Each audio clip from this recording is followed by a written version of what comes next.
33 ಕೋಟಿ ಜನ ಸ್ಥಾನ ಮಾಡಿದ್ದಾರೆ. ಆಯ್ತಾ?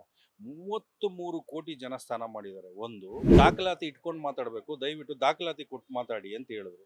ಅದಕ್ಕೆ ಈಗ ಮೆಕ್ಕ ಕಳಿಸ್ತಾರಲ್ಲ, ಸಬ್ಸಿಡಿ ಎಲ್ಲ ಕೊಟ್ಟು ಮೆಕ್ಕ ಕಳಿಸ್ತಾರೆ. ಹಾಗಾದ್ರೆ ಅದು ಏನು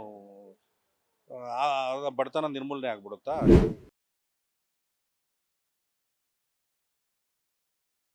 ಸರ್ ಇವಾಗ ಏನ್ ಹೇಳ್ತಿದ್ರೆ ಅಂದ್ರೆ ಅಲ್ಲಿರೋ ಗೌರ್ಮೆಂಟ್ ಮಹಾಕುಂಭ ಮೇಳಕ್ಕೆ ಸಾಕಷ್ಟು ಜನ ಹೋಗ್ತಾ ಇದಾರೆ. ಬಟ್ ಅಲ್ಲಿರೋ ಗೌರ್ಮೆಂಟ್ ಅವ್ರು ಏನ್ ಹೇಳ್ತಿದಾರೆ ಅಂದ್ರೆ ಸಾವಿರಾರು ಜನ ಡೆತ್ ಆಗ್ತಾ ಇದಾರೆ, ಬಟ್ ನದಿಗೆ ಬಿಸಾಕ್ತಾ ಇದಾರೆ ಅಂತ ಹೇಳ್ತಾ ಇದಾರೆ. ಸೊ ಇದ್ರ ಬಗ್ಗೆ ನೀವೇನ್ ಹೇಳ್ತೀರಾ ಅಂತ?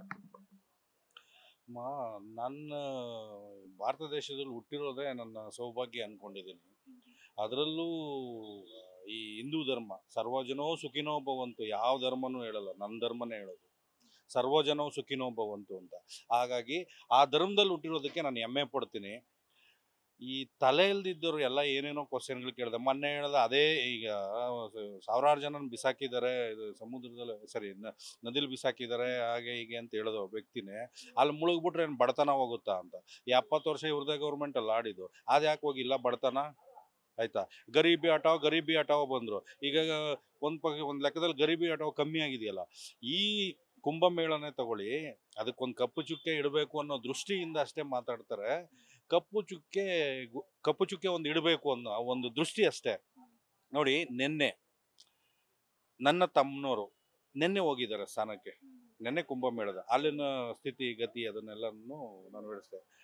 ಈ ಬನ್ನೇರುಘಟ್ಟದಲ್ಲಿ ಒಂದು ಫ್ಯಾಕ್ಟ್ರಿ ಇಟ್ಕೊಂಡಿದ್ದಾರೆ ನನ್ನ ಸ್ನೇಹಿತರು, ಅವ್ರ ಕುಟುಂಬ ಸಮೇತ ಹೋಗಿದ್ದಾರೆ.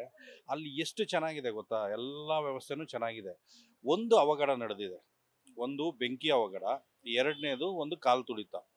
ಅದು ಪಾಪ್ಯುಲೇಷನ್ ಒಂದೇ ಸರಿ ಫ್ಲೋ ಆದಾಗ ಎಲ್ಲ ಒಂದು ಅಮೃತ ಮುಹೂರ್ತ ಅಂತ ಬರುತ್ತೆ, ಆ ಮುಹೂರ್ತದಲ್ಲಿ ಆ ಮೌನಿ ಅಮಾವಾಸ್ಯೆ ದಿವಸ ಸ್ನಾನ ಮಾಡಬೇಕು ಅಂತ ಒಂದು ಅವಘಡ ನಡೆದಿದೆ. ಅದಕ್ಕೆ ಅಂಕಿಅಂಶ ಪ್ರಕಾರ ಯು ಪಿ ಗೌರ್ಮೆಂಟ್ ರಿಲೀಸ್ ಮಾಡಿದೆ. ಅಕಸ್ಮಾತ್ 1, 2 ಅಥವಾ ಒಂದು 5, 6 ಮಿಸ್ ಆಗಿರ್ಬೋದೇನೋ ಅಷ್ಟೇ. ಆದರೆ ಸಾವಿರಾರು ಅಂತ ಹೇಳೋದು ಇದು ರಾಜಕೀಯ ಪ್ರೇರಿತ. ಇದನ್ನ ರಾಜಕೀಯವಾಗಿ ಬಳಸ್ಕೊಳ್ಳೋದಕ್ಕೋಸ್ಕರ ಹೇಳ್ತಾ ಇದ್ದಾರೆ. ಇದು ತಪ್ಪು ನನ್ನ ಅನಿಸಿಕೆ. ನೋಡಿ, ನಾನು ನಿನ್ನೆ ಅಲ್ಲ ಮೊನ್ನೆ ಒಂದು ಆರ್ಟಿಕಲ್ ಓದಿದೆ, ಮತ್ತೆ BBC ನ್ಯೂಸ್ ಹಾಕಿದೆ. BBC ನ್ಯೂಸು ಇದುವರೆಗೂ ನೋಡಿ, ನೀವು ಹಿಂದೂಗಳ ಬಗ್ಗೆ ಸನಾತನ ಧರ್ಮದ ಬಗ್ಗೆ ಒಳ್ಳೆ ವರ್ಡ್ ಹೇಳಿದ್ದೆ ನಾನು ಕೇಳಿಲ್ಲ. ಅಂಥವ್ರು ಕೂಡ ಹೊಗಳ್ತಾ ಇದ್ದಾರೆ, ವ್ಯವಸ್ಥೆಗಳು ಚೆನ್ನಾಗಿದೆ, ಎಲ್ಲ ಚೆನ್ನಾಗಿದೆ ಎಲ್ಲ ಇದೆ. ನೋಡಿ, ನಿನ್ನೆ ಮಾರ್ನಿಂಗು 7:30 ನ್ಯೂಸ್ ನೋಡಿದೆ. 33 ಕೋಟಿ ಜನ ಸ್ನಾನ ಮಾಡಿದ್ದಾರೆ. ಆಯ್ತಾ? 33 ಕೋಟಿ ಜನ ಸ್ನಾನ ಮಾಡಿದ್ದಾರೆ ಒಂದು. ಮತ್ತೆ ತಿರ್ಗಾ ನಿನ್ನೆ ಸಂಜೆ ಹೊತ್ತಿಗೆ ಐ ಥಿಂಕ್ 38-40 ರೀಚ್ ಆಗಿರ್ಬೋದು ಐ ಥಿಂಕ್. ಯಾಕಂದ್ರೆ ನಿನ್ನೆ ಒಂದು ವಿಶೇಷ ದಿನ ಇತ್ತು, 2ನೇ ಅಮೃತ ಸ್ನಾನ, ಸಾಯಿ ಸ್ನಾನ ಅಂತೇನೋ ಹೇಳ್ತಾರೆ, ಹಾಗಾಗಿ ಇತ್ತು. ಇವರು ಏನು ಮಾಡ್ಕೊಂಡ್ಬಿಟ್ಟಿದ್ದಾರೆ ಅಂತಂದ್ರೆ, ವಿರೋಧ ಪಕ್ಷದವರು ಒಟ್ಟೆಲ್ಲ ಅವ್ರ ಕಾಲು ಎಳಿಬೇಕು ಆಡಳಿತ ಪಕ್ಷದವ್ರನ್ನ. ನಾನು ಹಂಗಂತ ಹೇಳ್ಬಿಟ್ಟು ಆಡಳಿತ ಪಕ್ಷದವ್ರು ಸರಿ ಅಂತ ನಾನು ಹೇಳಲ್ಲ, ನಾನು ಯಾವುದೇ ಪಾರ್ಟಿ ಪರವಾಗಿಲ್ಲ. ಕಾಲು ಎಳೆಯೋದಕ್ಕೋಸ್ಕರ ಹೇಳ್ತಾರೆ. ಇಂಥವಕ್ಕೆಲ್ಲ ಸೊಪ್ಪು ಹಾಕಬಾರ್ದು ಅನ್ನೋದು ನನ್ನ ಅನಿಸಿಕೆ. ಮತ್ತೆ ನೋಡಿ, ಈ ಯು ಪಿ ಗೌರ್ಮೆಂಟು ಒಂದು 7,000 ಚಿಲ್ಲರೆ ಕೋಟಿ ಏನೋ ಖರ್ಚು ಮಾಡಿದೆ.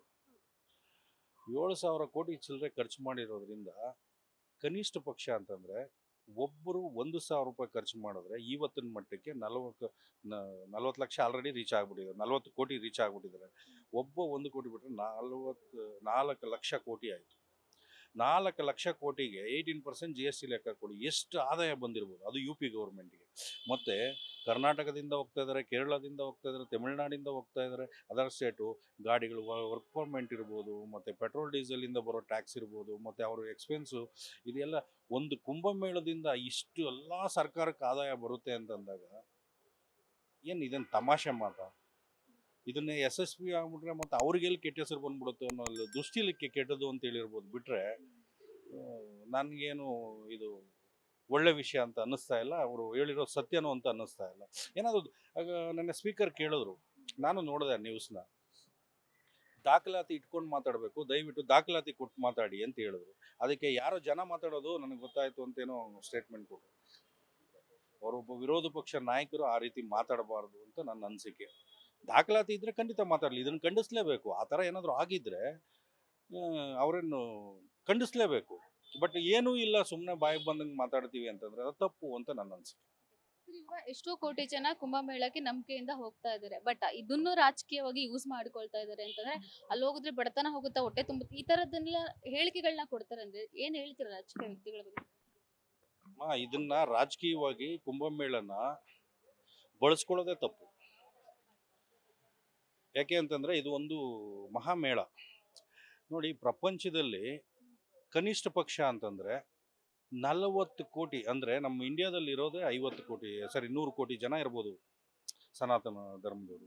ಅದರಲ್ಲಿ ಕೆಲವರು ದೇವ್ರನ್ನ ನಂಬಲ್ಲ, ಕೆಲವರು ಇದನ್ನ ಮಾಡಲ್ಲ. ಅದರಲ್ಲಿ 50% ಜನ ಹೋಗಿ ಅಲ್ಲಿ ಇದು ಮಾಡ್ತಾ ಇದ್ದಾರೆ ಅಂತಂದ್ರೆ 50 ಕೋಟಿ, ನಿಯರ್ ಬೈ 50-55 ಕೋಟಿ ಆಗುತ್ತೆ. ಅಂದ್ರೆ ಹೊರದೇಶದಿಂದ 4ರಿಂದ 5 ಕೋಟಿ ಜನ ಬಂದಿದ್ದಾರೆ. ರಷ್ಯಾ, ಬ್ರೆಜಿಲ್ 78 ಕಂಟ್ರಿಯಿಂದ ಬಂದಿದ್ದಾರೆ. ಅವರೆಲ್ಲ ಏನು ದಡ್ರೇನಲ್ಲಮ್ಮ, ಭಕ್ತಿಗೆ ಹೋಗ್ತಾರೆ. ಹಂಗಾದ್ರೆ ಮತ್ತೆ ಓಕೆ, ಈಗ ಮೆಕ್ಕ ಕಳಿಸ್ತಾರಲ್ಲ, ಸಬ್ಸಿಡಿ ಎಲ್ಲ ಕೊಟ್ಟು ಮೆಕ್ಕ ಕಳಿಸ್ತಾರೆ. ಹಾಗಾದ್ರೆ ಅದು ಏನು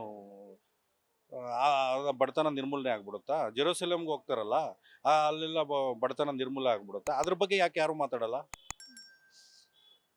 ಜಾತ್ಯತೀತ ರಾಷ್ಟ್ರ ಅಂತಾರಲ್ಲ, ಎಲ್ಲದನ್ನು ಒಂದೇ ರೀತಿಲಿ ನೋಡಿ, ಎಲ್ಲಾರನ್ನೂ ಒಂದೇ ರೀತಿಲಿ ನೋಡಿ.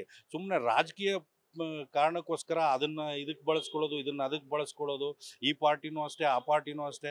ಈಗ ನಾನು BJP ಕಾಂಗ್ರೆಸ್ ಎರಡು ಹೇಳ್ತಿಲ್ಲ, ಯಾವ್ಯಾವ ಪಾರ್ಟಿ ಇದೆಯೋ ಎಲ್ಲಾನು ಅಷ್ಟೇ ರಾಜಕೀಯವಾಗಿ ಬಳಸ್ಕೋತಾರೆ. ಇವ್ರು ನಾವು SSP ಸಕ್ಸಸ್ ಮಾಡ್ಬಿಟ್ವಿ ಅಂತ ಇವರು, ಅವ್ರು ಹಾಳು ಮಾಡ್ಬಿಟ್ವಿ ಅಂತ ಅವರು. ಇದನ್ನೆಲ್ಲ ನಮಗೆ ಮಸಿ ಬಳಿತವ್ರೆ ಬಿಟ್ರೆ ಎರಡೂ ಪಾರ್ಟಿಯವರು ಯಾರಿಗೇನು ಒಳ್ಳೇದಾಗ್ತಿಲ್ಲ ಇದು, ಆಯ್ತಾ? ಬಟ್ ಕಾರ್ಯಕ್ರಮ ಒಳ್ಳೇದು, ನಮ್ಮ ಧರ್ಮದ್ದು, ನಮ್ಮ ಸನಾತನ ಧರ್ಮದ್ದು ನಾವು ಹೆಮ್ಮೆ ಪಡಬೇಕಾದ ವಿಷಯ. ಇಷ್ಟು ದೊಡ್ಡ ಪ್ರಪಂಚದಲ್ಲಿ ಇಷ್ಟು ಜನನ ಗುಡ್ಡ ಹಾಕಿ ಇಷ್ಟು ಜನಕ್ಕೆ ಒಂದು ಜಾಗದಲ್ಲಿ ಹೋಗಿ ಒಂದು ಕಾರ್ಯಕ್ರಮ ಎಲ್ಲೂ ನಡೆದಿಲ್ಲ. ಅದು ನನ್ನ ಧರ್ಮದಲ್ಲಿ, ನನ್ನ ದೇಶದಲ್ಲಿ ನಡೆದಿದೆಯಲ್ಲ, ಅದು ನನಗೆ ಹೆಮ್ಮೆ ತರುವಂಥ ವಿಷಯ. ಕುಂಭಮೇಳ ಬಗ್ಗೆ ನಿಮ್ಮ ಒಪಿನಿಯನ್ ಏನು? ನೀವು ಹೋಗಿದ್ದೀರಾ ಕುಂಭಮೇಳಗೆ ಅಥವಾ ಹೋಗ್ತಿದ್ದೀರಾ, ಹೇಗೆ? ಖಂಡಿತ ನಾನು ಹೋಗ್ತಾ ಇದ್ದೀನಿ. ನಾನು ಈಗ ಸ್ವಲ್ಪ ಬಿಸ್ನೆಸ್ ಇದು ಎಕ್ಸ್ಟೆನ್ಷನ್ ಮಾಡ್ತಾ ಇದ್ದೀವಿ, ಹಾಗಾಗಿ ಸ್ವಲ್ಪ ಬ್ಯುಸಿ ಇದ್ದೆ. ಹಾಗಾಗಿ ನನ್ನ ಕುಟುಂಬದವ್ರು ಆಲ್ಮೋಸ್ಟ್ ಹೋಗಿ ಬಂದಿದ್ದಾರೆ. ಈಗ ನಾನು ಖಂಡಿತ ಹೋಗ್ತಾ ಇದ್ದೀನಿ, ಹೋಗಲೇಬೇಕು ಅಂತ ಡಿಸೈಡ್ ಮಾಡಿದ್ದೀವಿ. ಮತ್ತು ಈಗ ನಮ್ಮ ಕರ್ನಾಟಕದಲ್ಲಿ ಕೂಡ ಕುಂಭಮೇಳ ನಡೀತಾ ಇದೆ.